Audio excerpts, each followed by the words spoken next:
That's ew. You're so icky. Why are you like funny, handsome Squidward, and I am disgusting, pervy Uncle Squidward? I don't think we can do the episode like this. I can't look at you anymore. No way. Oh my gosh. You said your costume started with a Q. There was a Q in it. No. Well, when you said No. H, I wasn't expecting handsome at- Squidward. That's amazing. This is the worst thing ever that I've ever seen. This is really the worst thing I've ever seen.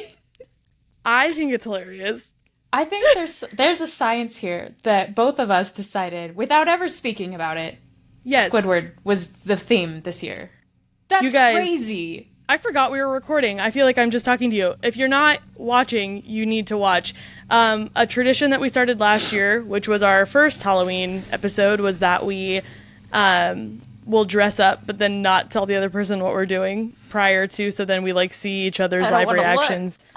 Oh my gosh. And it's so funny because Ellie texted me a couple days ago. She goes, I don't know why, I just have this feeling that we have the same costume.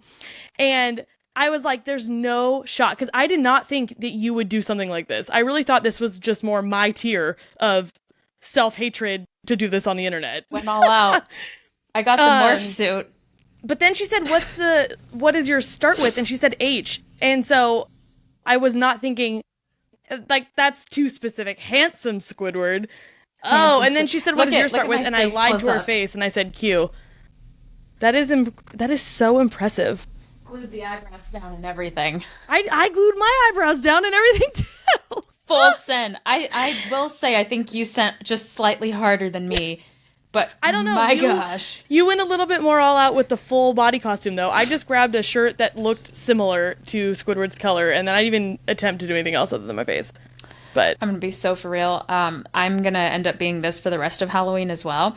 And Grant is going to be the hash slinging slasher because he found his army dress suit, like trench coat, which is the creepiest looking coat I've ever seen. And I was like, you just need a spatula and a fedora. So that's amazing.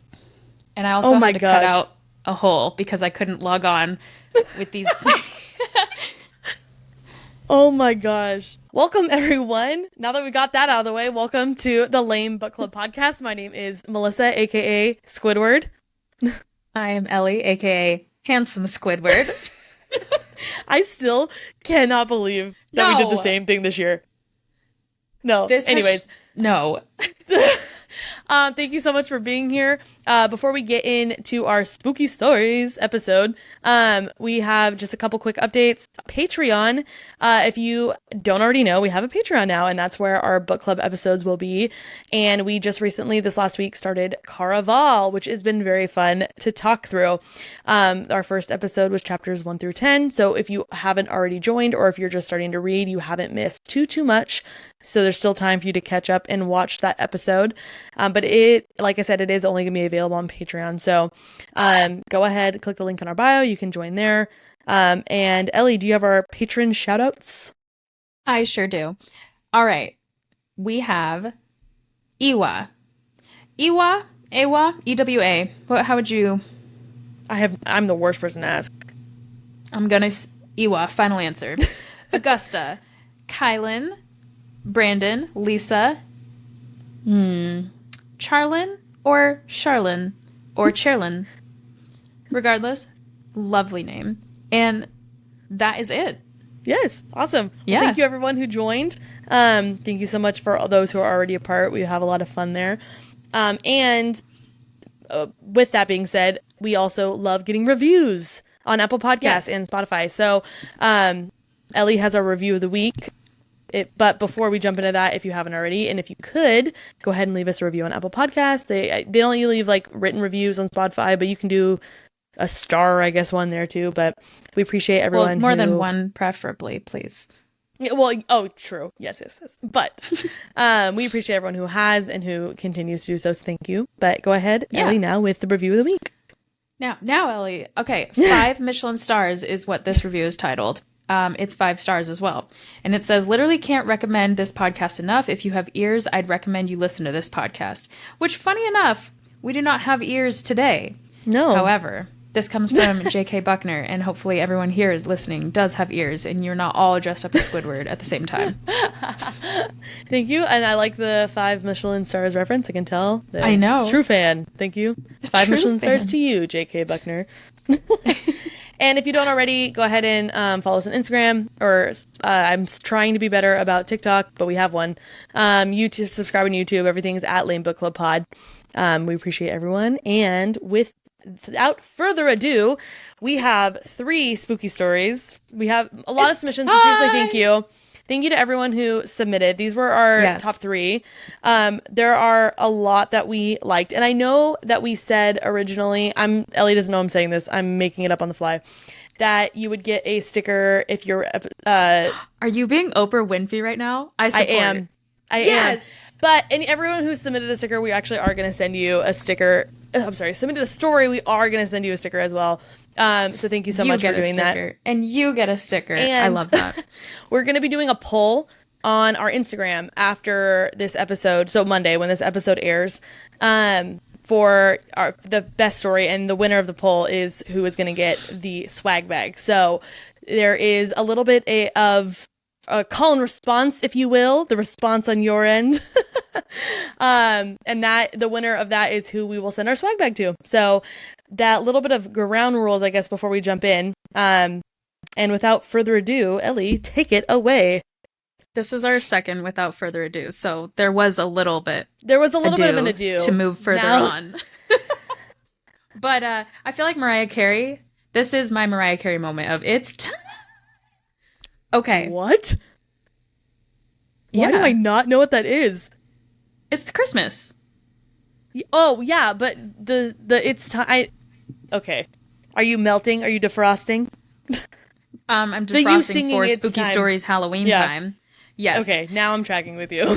All right, and now that we're here, without further ado, no more ado to have, our first spooky story comes from Jordan Gower. It is titled, There Are Mice in the Walls. Ooh. Let me clear the old throat. She picks at her nails until they're bloody and raw. Something we'll have to address later, but not now, not during these first few days. Building rapport is far more important. I need her to trust me if we're ever going to make any progress. How did you sleep last night? I keep my voice even. The patient's eyes pinball around the room before they land on the medical student seated in the corner. Alyssa, her badge reads. She's young, even for a student, and clearly uncomfortable. Side note, me in any situation. She fidgets in her seat, but the patient seems to resonate with that. She fixates on Alyssa, which only makes the girl squirm further. There are mice in the walls, she repeats, louder now, like she needs to be heard. They scratch and they skitter. They scuttle and they escape. Or scuttle and scrape. My co-resident coughs to cover his laugh. I shoot him a glare before smoothing my expression to the placid, non-judgmental mask I wear for all my patients. How long have you been hearing the mice? I ask, following her lead. Clearly, the patient will not let this go until it's addressed. I'm hoping to redirect her to a more productive topic soon. Did you hear them before this hospitalization? I'm not crazy, the patient gasps, dragging bloodied fingers through her stringy, greasy hair. I'm like you, she tells Alyssa, the medical student. We're the same. Alyssa frowns, clearly not enjoying the comparison. That's true, our attending physician, Dr. Montgomery, says in his usual pleasant tone. You were once studying to become a pharmacist, weren't you, Heather? Heather, the patient, nods numbly. School was hard. The stress, so bad. But there weren't mice back then. There are now. So many mice in my room. I internally sigh. Heather's first psychotic break was about 2 years ago. After several hospitalizations and multiple titrations? Can't say I'm familiar with that word. This is a new one for me. I'll look it up later. Of her medications. I thought she had found stability. Heather begins to weep hysterically. Apparently not. Why don't we call it a day, Dr. Montgomery suggests gently. What about the mice? Heather asks, clutching her knees and rocking back and forth. They're going to kill me. Tonight, they whispered through the wall. It will happen tonight. Dr. Montgomery rubs the bridge of his nose. Alyssa, the medical student's eyes are round as saucers. Sarah, Dr. Montgomery gestures towards Heather. I nod. Come on, Heather. Let's head back to your room. The patient trembles as she walks. She mutters to herself and picks at her nails, the skin pink and flayed. Please, please don't put me back in there, she begs. I resist the urge to pat her shoulder. It will be all right, Heather. I promise there are no mice here in the hospital. It is a very clean place. We will see you in the morning. No, you won't. Her face and voice are suddenly acutely flat. She shuffles into her room without a backwards glance, dejected almost. I can't shake the sense of dread that washes through me. Even so, I clear my throat, nodding to the nurses as I pass and preparing for the next patient. I'd make a mental note to increase the dose of Heather's antipsychotic. That night, sleep evades me. I toss and turn, lying in twisted sheets, staring at the moonlight as it plays across my ceiling. My cat can't sleep either, it seems. She sleeps upright atop my dresser, watching me with bright green eyes, the rest of her dark silhouette lost to the shadows. She meows at me, a low, mournful sound. Breakfast isn't for another... I check the time on my phone and groan. 30 minutes. So much for sleep. 30 minutes won't make much of a difference to lessen my fatigue, but it will allow me to catch up on my notes from yesterday. The patients all seemed agitated yesterday, shouting and pacing and ranting about inane things. More than half of them needed adjustments to their medications, and the interviews ran long, keeping me from finishing my notes. Dr. Montgomery hates late notes. With a frustrated huff, I clamber out of bed and into my scrubs. There's something oddly peaceful about the hospital in the morning. Before the hustle and bustle of the outpatient clinics start at 7 o'clock shift change as the night teams hand over to the day. I smile to myself as I unlock the door to our workroom, flicking on the lamps one by one. A sip of coffee and I'm off, typing in as much detail as I can. Any good psychiatrist knows their notes are of utmost importance. Scratch, scratch, scratch. I pause. The analog clock on the wall ticks. My phone chimes with a text from my mom. The heater next to me hums, warding off the winter chill. I shake my head and resume my typing, letting the clatter of the keyboard fill our small, windowless workroom. Scratch, scratch. I stand so suddenly I nearly spill my coffee. My heart thuds loudly in my chest, slamming against my ribs. I hold my breath as though it will somehow help me hear over the blood rushing in my ears. Scratch, scratch, scratch, scratch, scratch. I press my ear to the wall behind my computer where the sound came from. The wall that separates our workroom from the patient rooms on the psychiatric unit. Nothing. Just the sound of my own overloud breathing and the drone of my desktop computer. I'm being silly. No, please. The voice is so muffled I likely would not have heard it were my ear not pressed against the wall. Please, no. I know that voice. I warned you, my lovely, a man says. Scratch, scratch, scratch. Help, Heather tries to scream. All that comes out is a squeak. My heart seems to stop beating altogether. Then I'm moving, not even sure why or what I expect to find. It's probably nothing. There are countless nurses on the unit, even at this hour. There are security cameras and guards at the exits. It's probably nothing. And yet, I run faster, hands fumbling with the master key hanging from my badge reel. I unlock the door and race through, not even bothering to ensure it shuts behind me, as I'm supposed to do. Hey, one of the nurses cries as I sprint past him. The door, Sarah. When did you last check on Heather? I demand as I run down the hall, the fluorescents flicker overhead. 10 minutes ago, the nurse sounds exasperated. Why are you running, Dr. Blackwell? I can't even bring myself to answer. How do I begin to explain what I heard? Heather's door is locked from the outside. It's for her own safety, but now I curse under my breath as I scrabble with the lock. Please, please, please, I mutter to myself. The lock clicks and the door swings open. It's dark in the small room. Even the moonlight struggles to pass through the single, dingy window, but it's enough light to see Heather laying on the floor, her neck twisted at an unnatural angle and her mouth open in a soundless scream. No. I drop to my knees, pressing my fingers to her neck, her wrists. Nothing. Nothing, nothing. No pulse, no rise and fall of her chest. Bite marks cover her arms and neck, garish crescent moons littering her pale skin. They look human and they look fresh. I scream. Sometime later. He lives in the walls, I tell them. Heather thought it was mice, but it wasn't. It's a man. He crawls through the vents and he watches us at night. I shudder.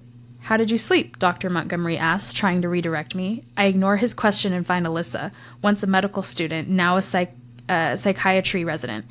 I wonder, truly, that she ever picked the specialty given her rocky start. I was like you, I tell her. We're the same. I'm not crazy, you must believe me. Alyssa keeps that same bland, carefully crafted expression on her face, the one she learned from me. I think we may need to go up on your antipsychotic, just a smidge.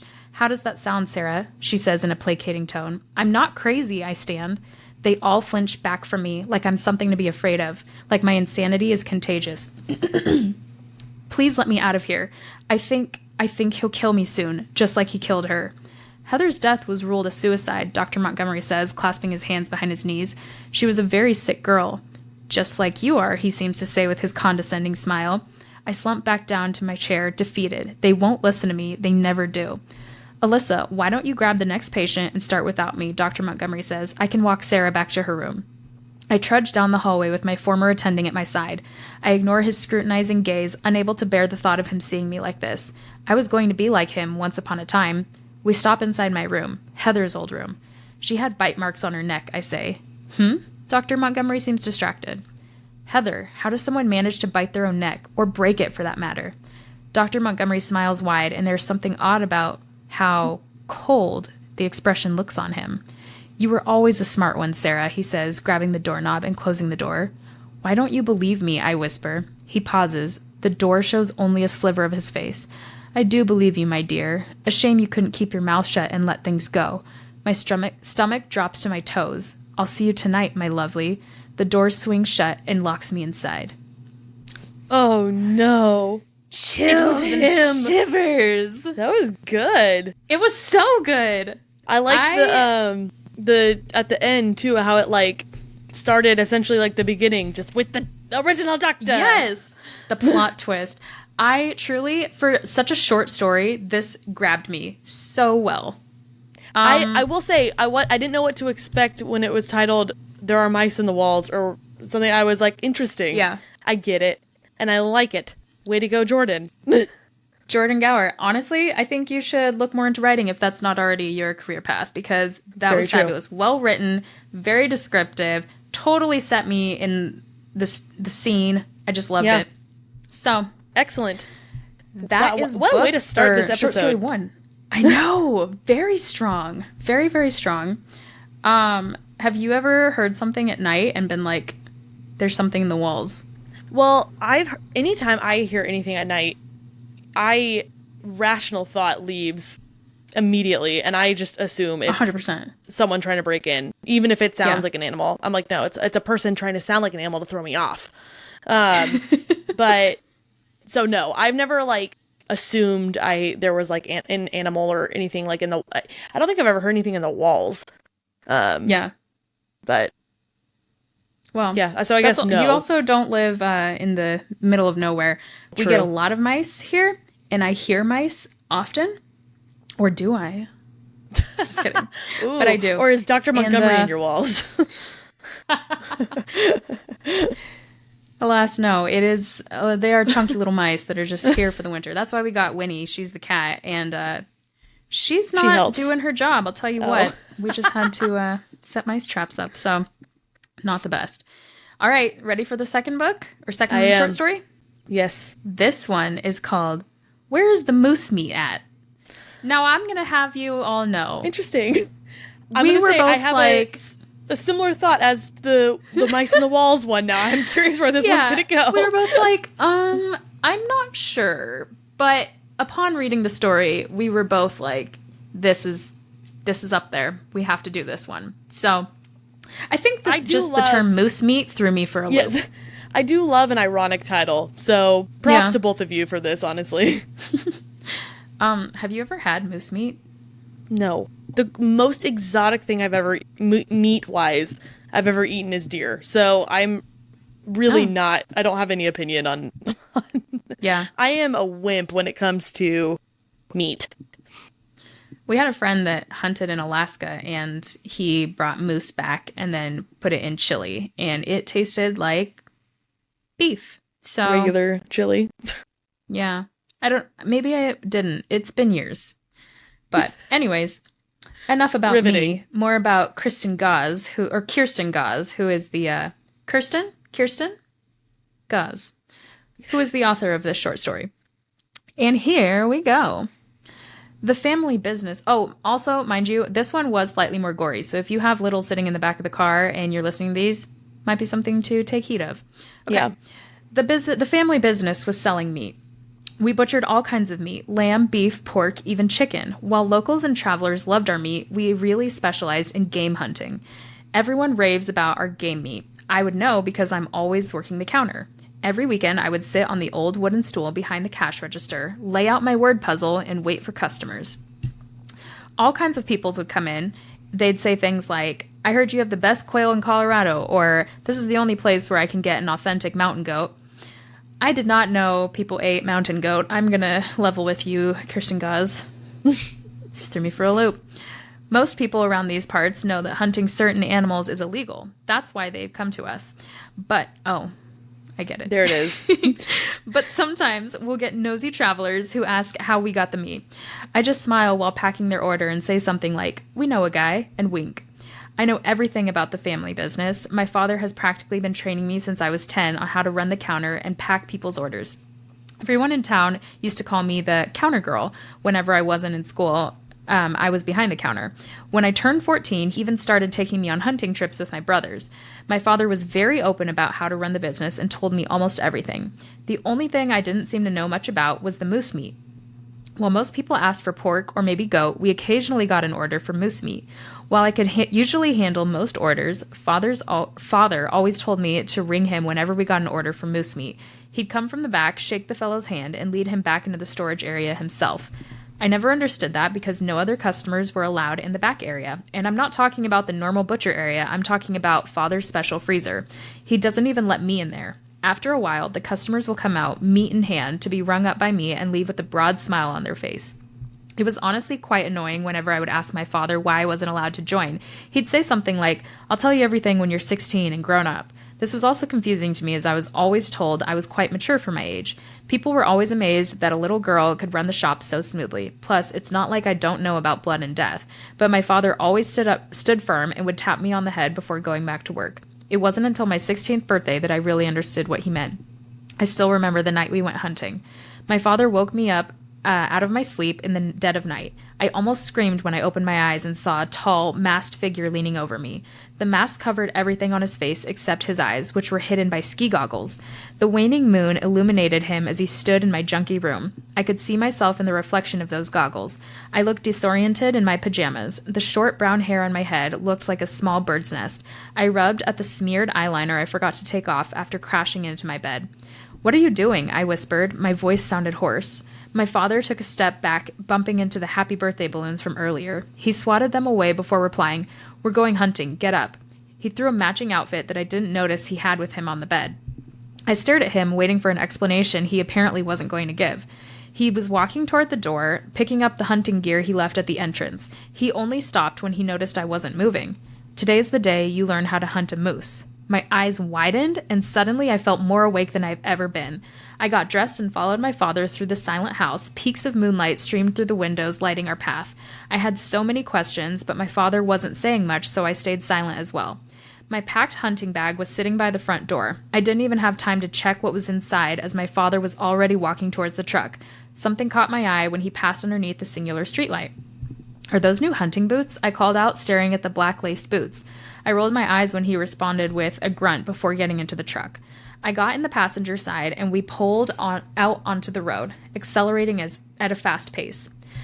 I stared out the window at the dark forest. The pine trees loomed over us as I pondered about the boots. My father didn't believe in buying new things unless it was completely useless. I know for a fact that his camouflage boots were perfectly fine. I glanced down at my own worn-down scuff boots. My sock covered the toe greeted me through the hole in my shoe. The thought of him buying new shoes for himself and not getting me any irked me. I tried to get a better look at my father's shoes as we drove in silence. Now that we weren't outside, I could clearly see that the boots were worn down. Looking closer, I didn't even think the original color was supposed to be black. They were covered in dark stains. I frowned and was about to ask my father what those were from, but the look in his eyes stopped me. I couldn't help feeling uneasy. His normal warm brown eyes looked hard and black. The emotion on his face was hard to decipher, but I had never seen him look like that before. I sat back in my seat, looking straight ahead again. The forest felt suffocating as we drove. I glanced at the speedometer, 50 miles per hour. I watched the needle slowly turn as we accelerated, 60, 70, 80. I clenched my hand in my lap as the trees turned into a dark blur. I felt like I was about to explode. I quickly reach out and turn on the radio. The low blue light illuminates the small screen in the dash as I pick a random channel. A soothing male Soothing male voice fills the car, despairing over his lost lover. I don't know why, but I can't stop turning the volume knob. His voice gets louder and louder, drowning out the sound of my heartbeat. I'm stuck in this despair because you're not there. I start biting my fingernails. My father doesn't move. Without you, I am nothing. I feel like I have no air. I close my eyes and lean my head against the worn leather seat. Your blood is on my hands. I lay myself bare. My father slams his fist into the radio. The radio screen cracks and the blue light dies as the sorrowful voice pitters out into static. I stare, frozen at the volume knob that popped off in the attack. It gently rolls around on the floor of the truck, hitting my feet. My father's fist bled openly, smearing the wheel. His grip was tight as we drove in silence the rest of the way. I don't know how long we drove, but when my father finally stopped the car, I couldn't wait to get out. I immediately wished I stayed in the truck. Right when I opened the door, the scent of pine and grass hit my nose. We were in the middle of nowhere, and the noises being muffled by the car hit me full force. I had been hunting before, but never at night like this. Sounds were coming at me from all angles, covered by shadows and darkness. An owl hooted directly above me. A pack of wolves in the distance howled. Something broke a tree branch directly to my left, making me jump. My father was not afraid. He immediately started to walk into the woods. I was having a hard time keeping up as we trekked into the forest. I looked away when I noticed my father's bandaged hand. My father walked with purpose. I knew he was a good hunter, but he seemed to know exactly where to go. This must be an area where moose get spotted a lot. Pull out your weapon. I was startled when my father suddenly spoke. He hadn't been saying much at all tonight, not even when he injured himself. I reached into the pack, pulling out my crossbow. We had been walking for a while, and there was no sign of civilization until I noticed a sign out of the corner of my eye. It read, "Trail." I tapped my father, pointing out the sign to him. I knew we must have been in one of the national parks, and if there were people close by, there was no way we would catch a moose here. I think we're too close to the park. Moose might be scared away. Should we go further out? I whispered. My father was silent, staring at the sign. I could tell what he was thinking. No, this is good. Keep going. I stare at him for a beat. I know I've never been moose hunting before, but I do know that animals tend to avoid human-populated areas. I follow silently, the forest watching over us as we pass through the brush and branches. My father raises his hand, signaling us to stop. I tried to look around his tall frame, but with the brush I couldn't see. He signals for me to climb up on the hill and wait. I sighed, disappointed. I couldn't see the moose. I turned, throwing my crossbow over my shoulder as I started up the steep hill. Acorns and rocks slid down the slope as I climbed. The stillness of the forest surrounded me. When I finally reached the top, I could see into the clearing. We were at the edge of the earlier below. I stopped when I noticed there was a small campsite. A blue tent was up, and I could see a small extinguished campfire a few feet away. My father was there, too. I watched as he pulled out a weird knife I have never seen before and started to chop away at the trees. It almost looked like an animal swiped its giant paws across it when he was done. I was even more mystified when he pulled out scruffs of fur and started littering it around the site. Finally, he placed a small object at the base of the tent and disappeared into the forest. A few moments later, I could hear him coming up behind me. "What in the world were you doing?" came out of my mouth the moment I saw him. My father was a confusing man, but I had never seen this kind of hunting technique before. I felt a small gust of wind blow past me as my father looked at me. I had never felt scared around him, but for some reason in this instance, I was afraid. His eyes looked dead. There were none of the usual emotions on his face. It was just blank. "Just follow my lead and you will learn." He reached out to rub my head like he usually does at home, but this time didn't feel as warm or reassuring. It felt mechanical and dull. He turned away from me and crouched, positioning his crossbow at the object he placed earlier. I knelt down beside him as we waited. I didn't notice when he reached into his pocket to pull out a little button until he suddenly pressed it and a loud noise came from the clearing. I heard someone cuss inside the tent. I looked at my father, but his eyes were trained on the clearing, his hand on the trigger. I returned my attention to the clearing when the tent started to unzip. I could see a person coming out. A man who looked like he was in his early 20s crawled out cautiously. His blonde hair was pulled back in a low bun. He looked around, trying to locate the noise. Everything felt like it was moving in a slow motion after that. I turned my head slightly as I looked at my father. His eyes were trained on the man. I blinked and my father was releasing the arrow, pointing directly at the man crouching down. My body moved jerkily. I tried to yell, something to warn the man of his ultimate demise, but it was too late. At the sound of my voice, he turned just in time to get shot in the eye. Blood gushed out, and the wound the wound as he screamed, scaring any birds that settled. He fell to the ground, rolling and clutching at his eye. My father sighed. "Damn it, Laura, people always pay extra for the eyes. You know this." My father cursed, pulling out another arrow and aiming at the man. I felt like I was having an out-of-body experience. I didn't know how to react. My brain was malfunctioning. He shot another arrow, hitting him straight in the throat. I fell to my knees as I watched the man choking on his own blood. His eyes bulged out as he convulsed on the floor, his life slowly drained from him. My father stood up as if nothing happened. Putting away his crossbow and grabbing his knife, he started talking nonsense I didn't understand. It's best for males because they're usually bigger, so more meat. Or it's best to go for males because they're usually bigger, so more meat. He inspects the knife as he talks. Like any animal, it's best to keep them alive as long as possible. That's why I was trying to hit the back of his neck to paralyze him, but your scream messed up my aim. He turns and starts to walk back down the hill. Otherwise, it's just like any other animal. You know what to do. He says it so nonchalantly, like he didn't just kill another person. "Know what to do?" I whisper. "I don't know how to do this." I stared at the man, and his cries had died off. He was so still now, I couldn't tell if he was alive or dead. I couldn't help the wave of guilt that passed over me. I could have saved him. If I was just faster or pushed my father out of the way, he could have been alive. Another thought I might still be able to save him. I got up and rushed past my father, who was slowly trekking back down the hill. But when I stepped into the clearing, my body couldn't move. It wouldn't move. Now that I was up close and could see the man, he was definitely dead. His face was covered in blood. It pooled around him on the forest floor. It felt like I was going to puke. I've never been one to get queasy around blood, but this was too much. My father was now inspecting the body as I stood there frozen. I was starting to break out in cold sweat. The whole situation felt surreal. My father was inspecting the corpse like a stack of meat. I almost hurled again when I realized he was a stack of meat. He was the moose meat. My legs gave out and I fell to the floor again. My father's voice rung out to me in the silence. I knew this would be a shock. Your brothers were the same, but we need to stage the scene and get out of here. Come here. He reached his hand out to me. My vision doubled as I stared at the blood covering his hands, the human blood covering his hands. No, the scream that came out of me was gutturally.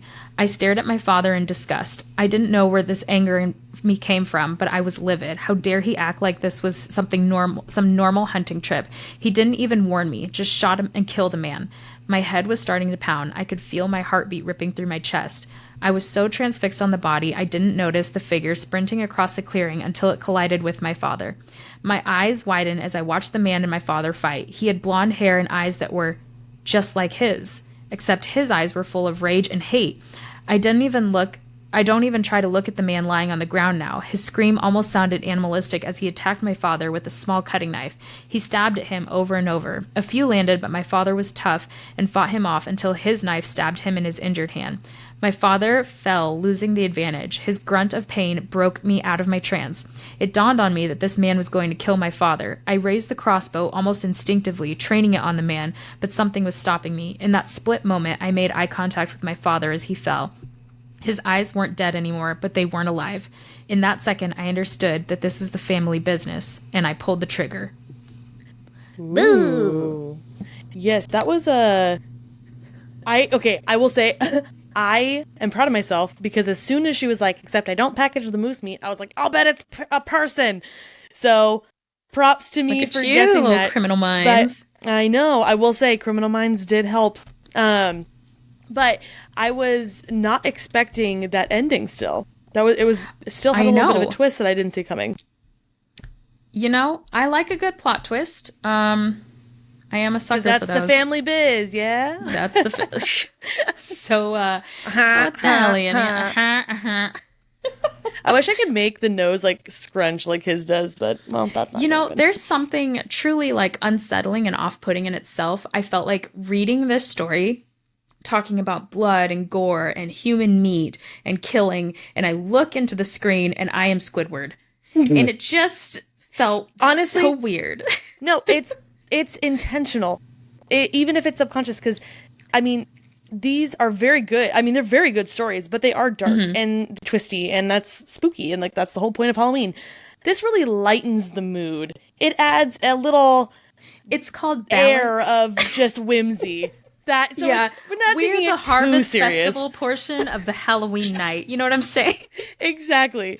It just lightens the mood a little. Yeah, something about your nose and my bald head plus your bald head, it just adds a certain je ne sais quoi to the blood and guts, if I do say so myself. Really, what I'm trying to say is you're welcome. Yeah. Anytime you feel a little scared, just look directly into the screen and see us. I'll do this. It'll make you feel better.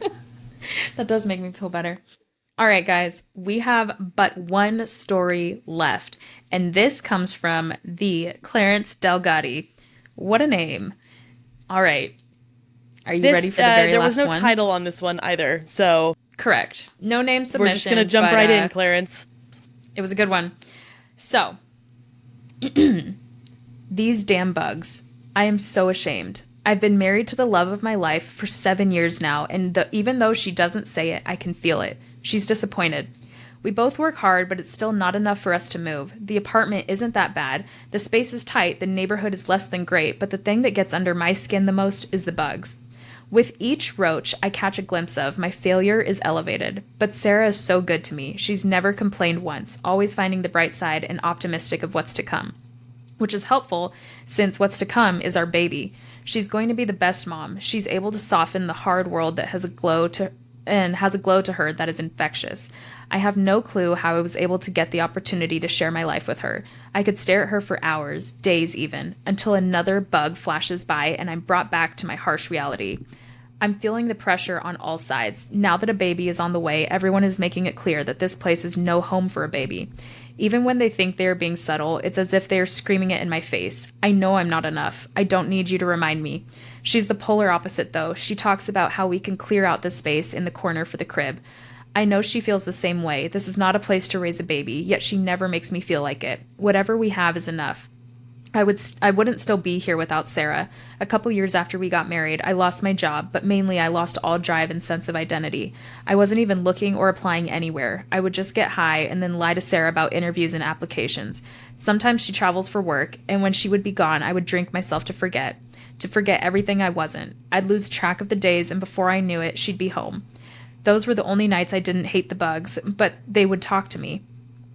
At first, they would keep me company since I was home alone, but over time they changed. They got mean, reminding me verbally of the piece of crap I really am and how unfair it was to taint Sarah's life with mine, like mixing a black paintbrush into the yellow. Ruined, never the same.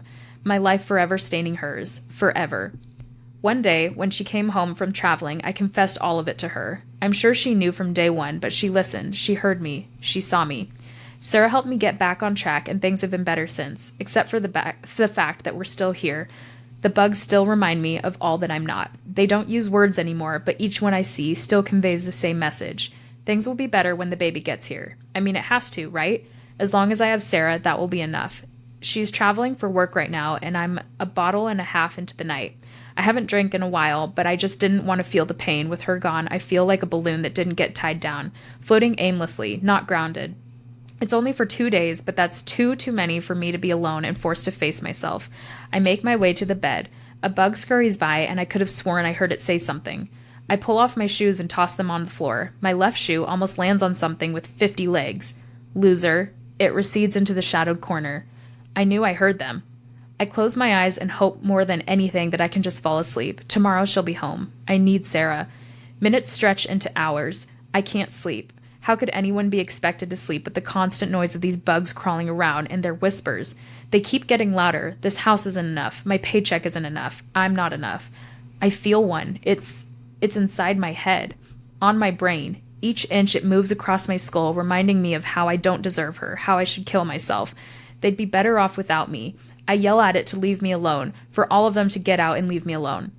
One rushes by my side. I move fast and grab it. It screams, enough is enough. I strike it repeatedly. It slowly gives in as my fist lands blow after blow. My hand is a mess, but I keep hitting. I will not listen to these bugs. I will not give in to the pressure from my family. I will try harder. I will be there for Sarah the way she has always been there for me. I'll be there for the baby. Wherever we are, it is enough. I am enough. Each pound of shame, of guilt, it dies right here with this bug.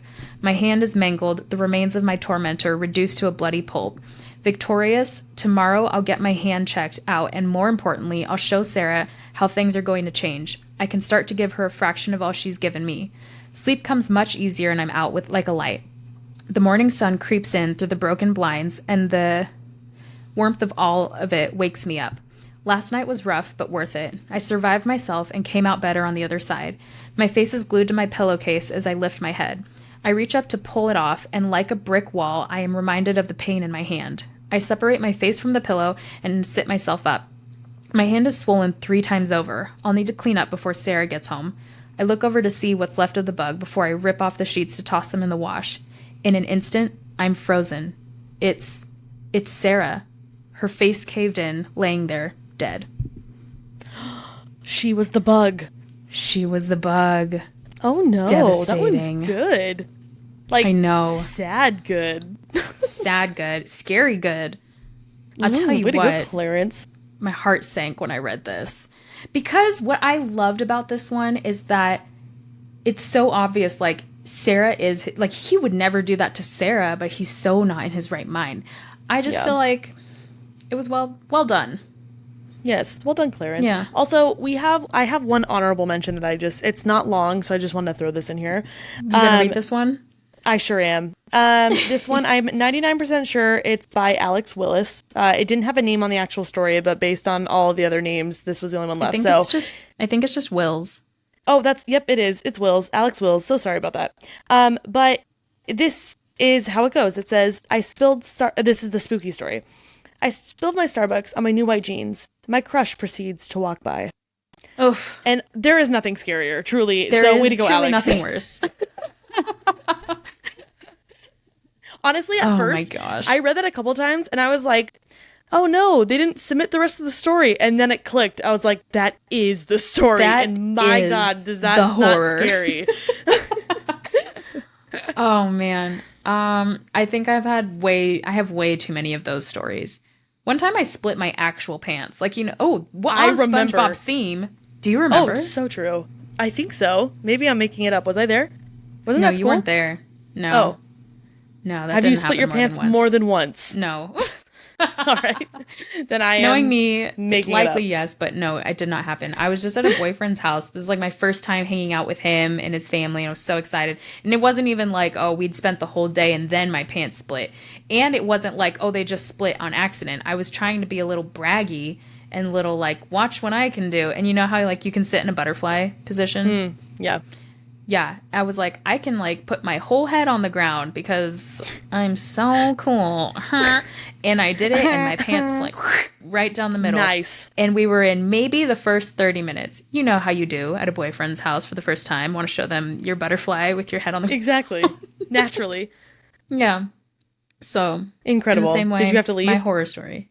No, and honestly, I don't even think he knew what happened. I was just like, do you happen to have a pair of sweatpants, perchance, that I could borrow? I'm so uncomfortable in my skinny jeans. Yeah. It's so chilly in here. A pair of sweatpants would be lovely. Incredible. None the wiser. All right, well, that is all that we have for you guys today. I hope you enjoyed our Squidwards and our stories. Thank you again to everyone who submitted a story. We really appreciate it. They all were wonderful. And we will head over to our Instagram. We will have a poll up on our story for you to vote on your favorite between stories 1, 2, and 3. And we will then announce the winner afterwards. So again, thank you so much. Have a great rest of your week, and happy Halloween. Happy Halloween.